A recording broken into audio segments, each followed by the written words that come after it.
ظہر کی 4 رکعت، ظہر خمسن 5 رکعت پڑھا دیا، ظہر کی نماز 4 کے بجائے 5 پڑھا دیا، سلام پھیرا، صحابہ کہہ رہے ہیں اللہ کے رسول کیا نماز بڑھا دی گئی؟ ازیدہ فی الصلاۃ، کیا نماز بڑھا دی گئی؟ اللہ کے رسول نے کہا قال وما ذاک، نہیں کیا بات ہے؟ فرمایا آپ نے 5 پڑھا دی، آپ نے فوراً سجدہ سہو کیا، 2 سجدے کیے اور اس کے بعد سلام پھیرا، اور سلام پھیرنے کے بعد فرمایا کہ انما انا بشر انسا کما تنسون فاذا نسیت فذکرونی۔ ذرا غور کرو حدیث کے الفاظ پر، آپ نے فرمایا میں بھی ایک بشر ہوں جیسے تم ایک بشر ہو، میں بھی ایک انسان ہوں جیسے تم ایک انسان ہو، انسا کما تنسون، میں بھی بھولتا ہوں جیسے تم بھول چک تم سے ہوتی ہے۔ پھر فرمایا جب میں بھول جایا کروں تو یاد دلا دیا کرو، اگر عالم الغیب ہوتے تو آپ کو معلوم ہو جاتا کہ میں نے 4 کے بجائے 5 رکعت پڑھائی ہے۔ صحابہ یاد دلا رہے ہیں، صحابہ یاد دلا رہے ہیں، صحابہ۔ بخاری کی حدیث، مسلم کی حدیث، نبی پاک صلی اللہ علیہ وسلم نے 4 رکعتوں والی نماز پڑھائی تو 2 رکعتوں پہ سلام پھیر دیا، صحابہ خاموش ہیں، سارے چپ، ہم نہیں بولتے۔ ایک صحابی تھے، ان کا نام تھا حضرت ذوالیدین رضی اللہ تعالی، ان کے ہاتھ ذرا لمبے تھے، تو ایک دن حضور نے فرمایا یا ذوالیدین، او لمبے ہاتھوں والے، کوئی پوچھتا آپ کا نام کیا ہے تو کہتے نام وہی ہے جو نبی پاک نے رکھ دیا، 2 ہاتھوں والے نام پڑ گیا۔ باقی سارے لوگ خاموش بیٹھے ہیں، کوئی نہیں بولا، یہ ذرا سادے آدمی تھے بولے، لیکن بڑے ادب اداب کا خیال رکھ کے بولے، اٹھے، بات ساری اللہ کریم پہ ڈال دی، کہنے لگے یا رسول اللہ، اللہ نے نماز چھوٹی کر دی ہے یا اللہ نے آپ کو بلا دیا ہے؟ اللہ نے نماز چھوٹی کر دی ہے یا آپ کو بلا دیا ہے؟ تو حضور فرمانے لگے کیا ہو گیا ہے؟ حضور مجھے لگتا ہے آپ نے 2 رکعتیں پڑھائی ہیں۔ نبی پاک نے فرمایا کیوں بھی ابو بکر کتنی پڑھائی ہیں؟ عرض کی حضور مجھے کوئی نہیں پتا، مجھے نہیں پتا، میں تو پڑھنے آیا ہوں، کو رکھتے کتنی تھوڑی ہے، جتنی پڑھاؤ گے چپ کر کے پڑھ لیں گے۔ جھگڑے ہیں نبی کے بعد، نبی تک ہم سارے ایک ہیں، اور مذہب اسلام کی عزت پوشیدہ ہے رسول کی عزت میں۔ جس بڑے کو گھر کی 4 دیواری میں عزت نہ دی جائے اس کی بازار میں عزت کوئی نہیں کرتا۔ مسلمانوں کو چاہیے کہ پہلے نبی کی عزت اپنے گھر میں اتنی بڑھائیں کہ غیر مسلم بھی نبی کی عزت کو سمجھے۔ آج ناموس رسالت کا بل پاس ہو، سب سے پہلے ہم شیعہ اس کی تائید کریں گے۔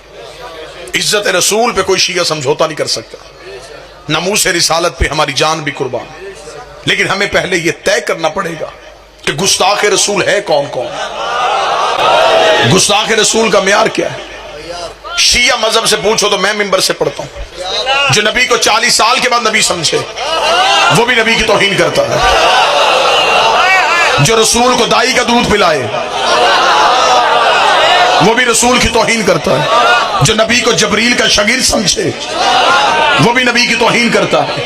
ہر گستاخ رسول کو سزا ہونی چاہیے، چاہے وہ گھر کا ہو چاہے وہ باہر کا ہو۔ عزت رسالت پہ کوئی سمجھوتا نہیں۔ ہمارے عقیدے کے مطابق نبی پہلے دن سے نبی تھے، 40 سال تک چپ رہے۔ اگر کہتے میں نبی ہوں تو نبوت کا گواہ لاتے کہاں سے؟ جو قریب بیٹھو یہ زحمت فرما۔ اگر کہتے میں رسول ہوں تو رسالت کا گواہ کہاں سے لاتے؟ کیونکہ رسول نے آ کے یہ نہیں کہا کہ میں مکے میں آ کے نبی بنا ہوں۔ رسول کا اعلان ہے کنت نبیا آدم بین الماء والطین، میں اس وقت بھی نبی تھا جب آدم مٹی اور پانی کے درمیان تھا۔ گواہ وہ چاہیے تھا جو سامنے کھڑا ہو کے کہے کنت ولیا آدم بین الماء والطین، میں اس وقت بھی ولی تھا جب تو نبی تھا۔ 40 سال تک چپ رہے صرف گواہی کی وجہ سے کہ علی آئے اور میری رسالت کی گواہی دے۔ جس کی گواہی دینے سے رسالت مکمل ہوتی ہے اس کی گواہی چھوڑنے سے تیری نماز کیسے مکمل ہو سکتی؟ رسول نے کہا کہ علی آئے اور میری گواہی دے۔ 40 سال اپنے کردار سے منوایا کہ اسلام کیا ہے۔ چلے جو اس موسم میں زبان ہلائے وہ مجھ پہ احسان کرے گا، میں جملہ بدلتا ہوں۔ 40 سال قرآن بن کے دکھایا، پھر قرآن پڑھ کے سنایا۔ 40 سال تک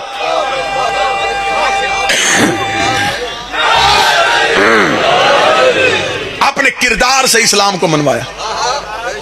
کہ عرب کے وہ جاہل جو باپ کو باپ نہیں کہتے تھے